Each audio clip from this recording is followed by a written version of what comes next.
Yo siempre he creído que los temas económicos se pueden expresar en buen castellano o en otro idioma, sin necesidad de acudir a símbolos matemáticos. Y además la economía, siendo una ciencia social, traduce conductas humanas. Y yo siempre he mirado las conductas humanas cuando he analizado los temas económicos. El NAFTA a nosotros nos trae muy poco. Es un acuerdo comercial, no se engañe, no es un acuerdo económico, de inversiones o de financiamiento. Es nada más que comercial, ninguna otra cosa. ¿Y comercialmente qué nos da? Nada. ¿Y cuál cree entonces, desde su óptica, que será la tasa de cambio? Esa. Uno a uno. La paridad. ¿Se va a mantener? La última vez en la historia argentina que pasó eso, duró 14 años, de 1900 a 1914. Y fue la época en que la economía argentina tuvo el mayor crecimiento de su historia.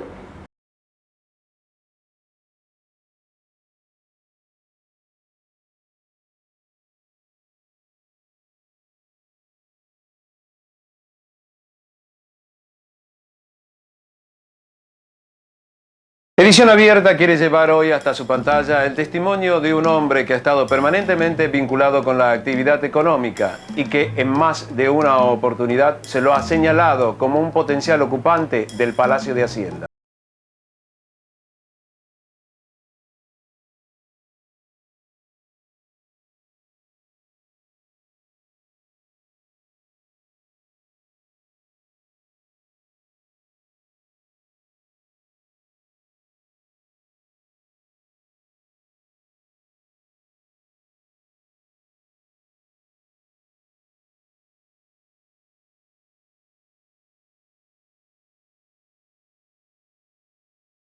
Me recibí de abogado primero y 5 años más tarde de doctor en Derecho y Ciencias Sociales. Yo soy uno de los pocos doctores que son abogados. La mayoría de los abogados no son doctores. ¿Y cuándo se sumergió en la economía? Entre una y otra, abogado y doctor, me fui a Suiza a estudiar economía. Estudié 2 semestres libres en la Universidad de Berna. ¿Y por qué entró un abogado en el territorio de la economía? Me gustaba más bien el derecho público y no el privado. Usted sabe que la abogacía tiene esas 2 grandes ramas. Y me atraía más el derecho público.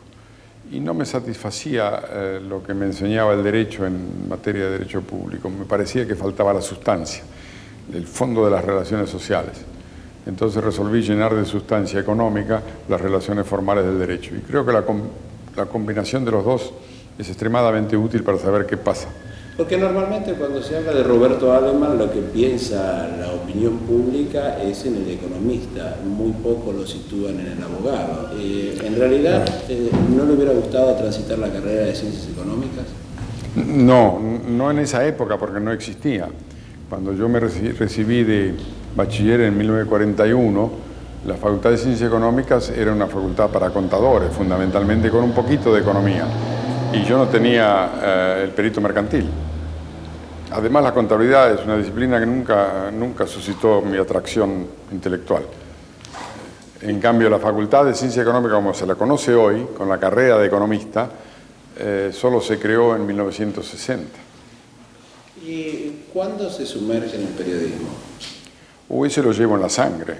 Mi bisabuelo Juan Alemann en Suiza en 1848. Y él fundó fue periodista político que gobernó Suiza hace un siglo, sigue cogobernando. Y él se trasladó a Buenos Aires en 1873 con un llamado al presidente, con su hijo mayor Mauricio, que era mi tío abuelo. Y acá enseguida hizo periodismo, primero en Santa Fe, en el año 74, durante un año, con un periodo de los colonos suizos y alemanes, y finalmente con un día, el Argentinische Tageblatt en 1889, con los 2 hijos, mi tío abuelo Mauricio. Y después ese hijo lo seguimos en la familia, lo siguió. 4 hijas, 14 nietos conforman su familia, en la que uno no puede dejar de preguntar cómo Katia Alemann, que con su desinhibida personalidad se ha ganado un destacado espacio en el mundo de la farándula. Katia es mi media hermana. Por eso. Y nada, ella hace una carrera artística muy exitosa. Usted cuando llegamos acá nos dijo nosotros somos disciplinados. ¿Sí? ¿Katia es disciplinada? En su manera también. Tiene un estilo distinto que el nuestro y una profesión distinta. ¿Y alguna vez impactó en la familia la característica, la posición, la conducta de Katia? Bueno, sí. ¿Y cómo la recibió usted? Ah, no, es mi pariente y yo la recibo siempre. Tiene 2 hijos encantadores. ¿Y a ella tiene buena relación con ella? Muy buena, muy Excelente. buena. Sí, muy buena. Se crió con mis hijas. Ella es menor que la menor de mis 4 hijas. Y se crió con ellas porque vivía a la vuelta de casa. Pero con Roberto Alemán se supone que uno tiene que tratar específicamente de temas económicos.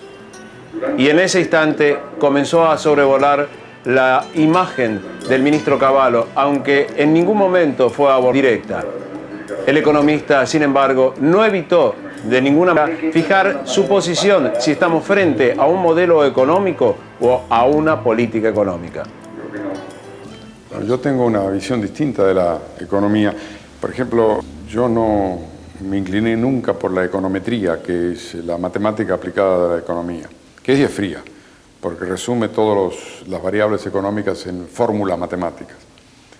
Yo siempre he creído que los temas económicos se pueden expresar en buen castellano o en otro idioma, sin necesidad de acudir a símbolos matemáticos. Y además la economía, siendo una ciencia social, traduce conductas humanas. Y yo siempre he mirado las conductas cuando he analizado los temas económicos. ¿Usted cree que esa interpretación de que la economía debe ser algo conectado con lo esencialmente humano es interpretada en la... Es una ciencia social, por lo tanto es humana. Pero los economistas actuales no están más cerca de ser un técnico que de ser un humanista. Bueno, son técnicos o científicos en su materia. Pueden ser humanistas o no ser humanistas, eso vale para la disciplina. Alguien hace un esquema de que pareciera que en la actualidad, en base al funcionamiento de los modelos económicos, pareciera que en el funcionamiento de la economía se olvida de la práctica. Los modelos económicos, la econometría, son generalmente modelos matemáticos en forma de fórmulas. Esos son los modelos. Yo soy más afecto a la política económica, que es selección para alcanzar ciertos fines acorde con las conductas humanas. ¿Cómo definiría lo que actualmente sucede en Argentina, entonces? Es una política económica, no es un modelo, como dicen los periodistas. En reiteradas oportunidades, el nombre de Roberto Alemán apareció como el de un potencial ministro de Economía, posición que ocupó durante 9 meses en 1961 y 8 meses en 1982, pero su visión sobre nuestra realidad económica es permanentemente consultada.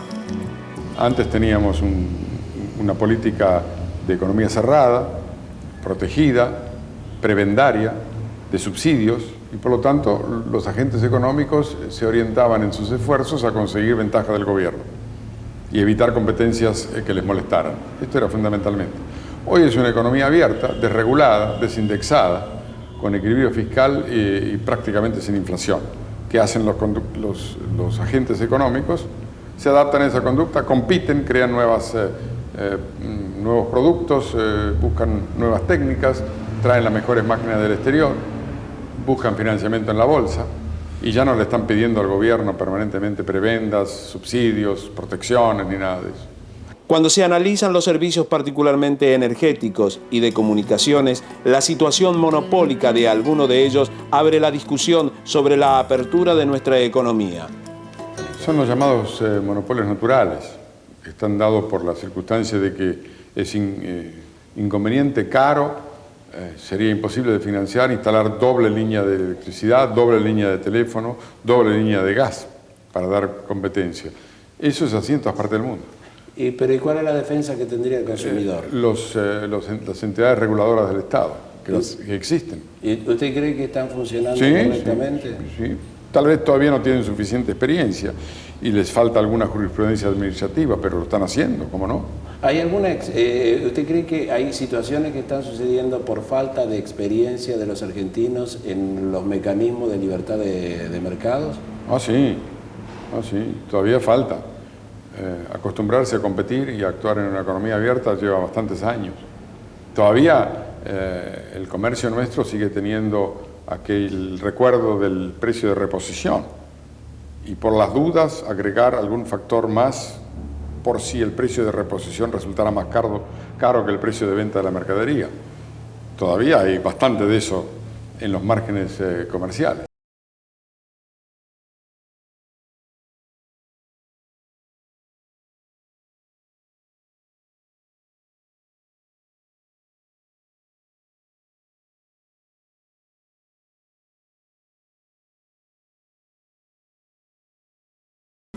Algunos le piden protección al gobierno para que avente la competencia externa. En algunos muy pocos casos la han conseguido, el caso del papel, de algunos textiles, automotores. Otros compiten, vale decir, se adaptan a las circunstancias. En algunos casos cambian el producto, en otros casos lo abaratan, en otros casos lo mejoran.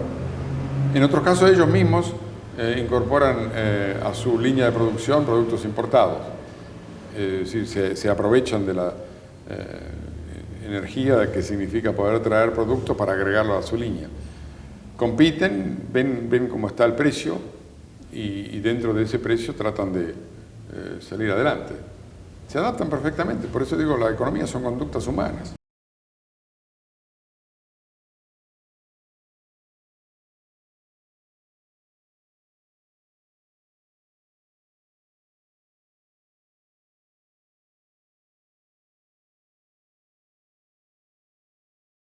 Hay mucha inversión viniendo y estableciéndose que es la que absorbe empleo.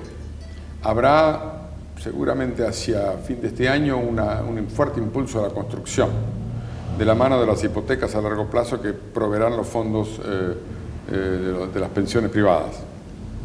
Y eso absorbe mucha mano de obra. Y luego habrá necesidad de recapacitarse. Hay mucha oferta de mano de obra para tareas y oficios que no tienen demanda. Por lo tanto, es necesario recapacitarse para aquello que sí hay demanda. Es un esfuerzo muy grande que tiene que hacer la gente y las fábricas y las empresas y el gobierno. Hay buenas iniciativas en marcha al respecto, pero lleva tiempo. Ahora, ¿dónde vislumbra usted que se están produciendo las mayores, o se pueden llegar a producir las mayores inversiones, más allá de todas las que se han radicado, digamos, en los sectores que fue liberando el Estado? En todos lados, toda la industria. ¿Cuál es el sector industrial que usted vislumbra con mayor crecimiento? En este momento es el automotriz, porque hay una demanda acumulada e insatisfecha que hace que las inversiones sean enormes en ese sector. Pero las demás industrias también. Y se están instalando grandes empresas extranjeras en el país. Algunas están regresando, que se habían ido. Y luego la industria en general está invirtiendo mucho. Eso se ve claramente a través de las cifras de importación de maquinaria, que son récord en la historia económica del país. Y la gente importa maquinaria para hacerla producir y no para otra cosa. ¿En cuánto tiempo cree usted que esto podrá vislumbrarse en el común de la gente? Y principalmente en este sector de desocupados que hoy alcanza una cifra casi del 20 y pico %. No, es el 10%. Sumado entre el sector de desocupados y subocupados, algunos hablan de casi un 23%. Sí, bueno, esas son cifras estiradas. ¿Usted piensa así? No, un 10%. Ese es el sector desocupado. Es decir, aquel que no tiene trabajo y lo está buscando y desea tenerlo. Es porque hay una mayor oferta de gente que va a trabajar. Hoy vale la pena trabajar. Los salarios son más atractivos que lo eran en el tiempo de la hiperinflación. Hay muchas mujeres que salen a trabajar. Hay algunos estudiantes que salen a trabajar y se ofrecen en el mercado. Bueno, llevará su tiempo hasta que consigan empleo, pero hay un mercado de trabajo muy activo y hay escasez en algunas profesiones, incluso jerárquicas, donde buscan y buscan y buscan y no consiguen cómo llenar. No podía escapar en este encuentro una radiografía sobre la situación que está atravesando el Mercosur, particularmente frente a la crisis en que se encuentra Brasil y por supuesto también ante las especulaciones de la posibilidad que Argentina pueda ingresar al NAFTA. Primero, es incompatible uno con el otro. Si uno quiere ingresar al NAFTA debe renunciar al Mercosur. Porque hay en el Mercosur la cláusula de la nación más favorecida. Ingresar al NAFTA significa darle a Estados Unidos y como proveedores frente a terceros, tenderle también a Brasil, Uruguay y Paraguay. Por lo tanto, es incompatible. O se entra al NAFTA con el Mercosur o no se entra. Y aparte de eso, yo creo que el NAFTA es un acuerdo comercial, no se engañe, no es un acuerdo económico de inversiones o de financiamiento, es nada más que comercial, ninguna otra cosa. ¿Y comercialmente qué nos da? Nada. En cambio, ¿qué le da a Estados Unidos? Muchísimo, porque les ofrece un mercado que hoy está abastecido de Europa, Japón y del mismo Mercosur. Entonces no es negocio. Y yo creo que lo que son malos negocios no hay que hacerlos. Además, no se olvide una cosa, siendo una cosa estrictamente comercial, de preferencias comerciales, o sea, ingresar al NAFTA, alienar los mercados europeos y asiáticos, porque se le da a Norteamérica una preferencia como proveedor a la Argentina sobre Europa y Asia. Y nuestros principales clientes siguen estando en Europa y no en Norteamérica. ¿Usted cree que es prudente alienar al principal cliente? Después no nos van a comprar más. ¿Cree que el Mercosur va a funcionar activamente? Sí, está funcionando muy bien, muy bien. Y cuando Brasil ponga en orden su casa, que en algún momento lo va a tener que hacer, va a ser un mercado espectacular. Brasil, en cuanto abata la inflación, lo mismo que hicimos nosotros, y desindexe la economía, va a revaluar su moneda indefectiblemente, importará mucho más de lo que está importando ahora, necesita alimentar a una población que está mal alimentada y necesita proveerla de bienes que ahora no compran por la altísima inflación. Lo mismo que hemos padecido nosotros. Es como si habláramos del año 1988 en la Argentina. En algún momento lo va a hacer, hay que tenerle paciencia. Roberto Alemann fue tentado por Alzogaray para sumarse como convencional constituyente, pero desistió de la propuesta porque no quiere alejarse de Buenos Aires, aunque tiene muy claramente fijada su posición frente a la reforma. No comparto la reelección, no comparto el tercer senador, no comparto el jefe de gabinete, sobre todo no comparto la eliminación del tope de ministros. Creo que eso va a ser una catástrofe en la Argentina cuando tengamos docenas de ministros. No comparto el Consejo de la Magistratura, creo que es un mal procedimiento el que han elegido. Deberían haber elegido el procedimiento de las audiencias públicas para los candidatos como en Estados Unidos. No comparto los 4 años y con reelección, creo que 6 son mejores. ¿Qué más hay? Es una enorme lista que la mayoría de los ciudadanos argentinos no conocemos. Bueno, son las partes del pacto, ¿no? ¿Y qué punto de vista tiene respecto al pacto? Es un acuerdo entre los jefes de los dos grandes partidos argentinos. Tienen derecho de hacer todos los pactos que se les antoje. Yo no pongo en duda ni critico que los jefes de los partidos hagan pactos. La historia argentina está plagada de pactos. Que fue Irigoyen con Sáenz Peña, que fue Mitre con Pellegrini y Roca en el 90. Pactos, por favor, de todo. Frondizi y Perón. O sea, pactos hemos tenido todos. Eso no me preocupa para nada, es normal. En la política los pactos se hacen siempre con el que piensa distinto, no con el que piensa igual.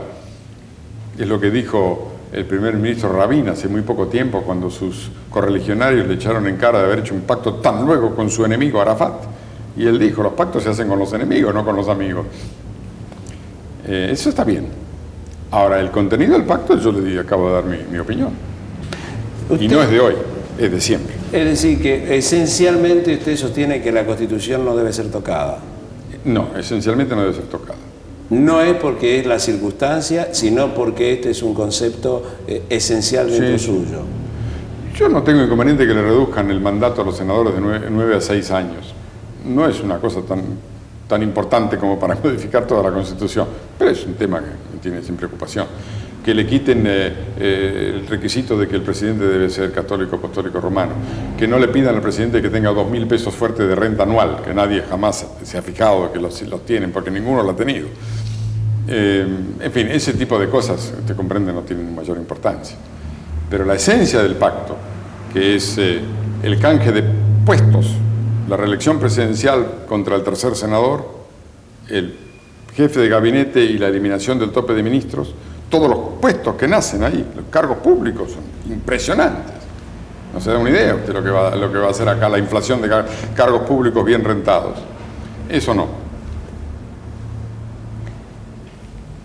¿Cómo cree que va a terminar resolviéndose esta situación? Si uno le cree a los que hablan, lo que han firmado lo cumplirán. Los dos jefes de los dos partidos han dicho que le darán orden a sus diputados convencionales para que voten el pacto, in toto. ¿Cómo piensa que está la situación en consecuencia política en nuestro país como resultado de estos acuerdos y de estas conversaciones? Bueno, el partido gobernante tiene una situación muy clara, tiene un jefe y el jefe manda. El partido de oposición radical tiene una situación, como usted sabe, muy complicada, que veremos cómo se soluciona. ¿Cree que la Argentina se ha quedado, la institución política de la Argentina se ha quedado sin una oposición fuerte del sector oficialista? Durante la vigencia del pacto me parece que sí, después no. Pero durante la vigencia del pacto sí. Para la opinión pública, la función opositora de la Unión Cívica Radical se ha desdibujado. Eso no hay ninguna duda. ¿Cree que esto de alguna manera impactará sobre el sector económico? No, creo que no. Más adelante vemos si durante la campaña electoral el presidente usa el presupuesto para ganar las elecciones, veremos. Y casi al despedirnos, la tentación por conocer cuál es su opinión sobre lo que ocurre o puede ocurrir con el dólar nos hizo preguntar. Casi uno diría la pregunta del millón. ¿Cuál cree que puede ser la situación de la paridad peso-dólar para el futuro? Esa. ¿Cuál? Esa. La paridad. La paridad es una sola, usted sabe. 1 a 1. Ninguna otra relación es paridad. Lo demás es una tasa de cambio. ¿Y cuál cree entonces, desde su óptica, que será la tasa de cambio? Esa. La 1 paridad. a 1. La paridad. ¿Se va a mantener? La última vez en la historia argentina que pasó eso duró 14 años, de 1900 a 1914. Y fue la época en que la economía argentina tuvo el mayor crecimiento de su historia. Al concluir nuestro trabajo con Roberto Alemann, hemos llegado a algunas conclusiones, como por ejemplo, el economista aprueba totalmente la política económica tal como él la definió, que está llevando adelante la administración Menem. Por otra parte, entiende que es necesario contar con lo que él ha llamado monopolios naturales, como por ejemplo los servicios eléctricos o telefónicos. También él cree firmemente que con la inversión que está llegando a nuestro país se va a solucionar el actual problema del desempleo. Por otra parte, agregó muy firmemente que entiende que Argentina de ninguna manera debe ingresar al NAFTA. Y por último, lo que le preguntamos como la pregunta del millón. Él afirmó rotundamente que la paridad peso-dólar debe ser eso, paridad 1 a 1.